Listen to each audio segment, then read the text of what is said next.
Brazzaville abritera du 26 au 28 septembre le festival Tamasha Kamiti. Cette grand-messe culturelle, qui est à sa première édition en République du Congo, sera sous le thème « Que reste-t-il de notre culture ?» Des spirituels, acteurs et spécialistes des questions d'art et de la culture vont réfléchir sur les questions afférentes aux arts, les problématiques culturelles et la spiritualité dans le contexte africain. Lors d'une conférence de presse le 9 septembre, le comité d'organisation a éclairé les journalistes sur les enjeux de ce festival.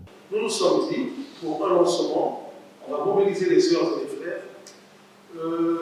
Il y aura des thématiques sur lesquelles nous allons discuter, nous allons débattre.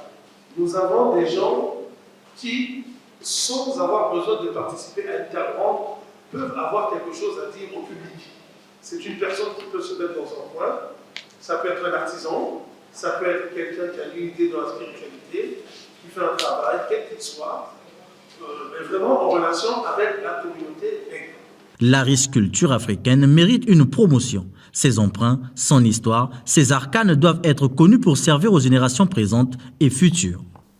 Déjà nous rendre compte du fait culturel africain et comment faire pour le valoriser et le pérenniser.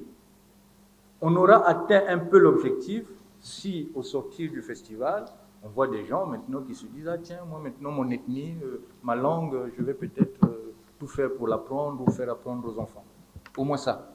On sera ravis de se dire « Tiens, moi, dorénavant, à la maison, avec mes enfants, nous parlerons la langue. » C'est déjà un petit aspect, des petites choses comme ça. Mais bon, nous qui avons un certain âge, dans les quartiers, c'était pas évident de voir des gens qui parlaient français, hein, les enfants. Mais aujourd'hui, c'est l'inverse. Mais bon, on ne peut pas laisser couler. On va quand même essayer d'interpeller, faire prendre conscience. Et puis s'il y a des gens qui sont saisis, c'est très bien. Ça sera l'objectif atteint.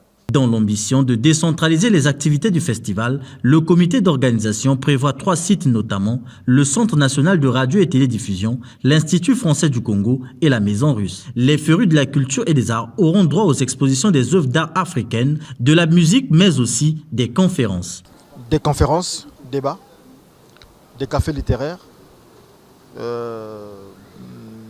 des communications, des ateliers, des spectacles, des jeux, du sport aussi, parce que il y a des arts martiaux purement africains que nous allons faire découvrir. Il y a des jeux purement africains que nous allons faire découvrir. Il y a des écritures africaines, des langues africaines, on aura des expositions, des spectacles avec des musiques africaines de souche. Ce festival, qui a une connotation internationale, est organisé par le programme télévisé Studio 210, diffusé sur la chaîne nationale. Il est épaulé par les militants panafricanistes congolais.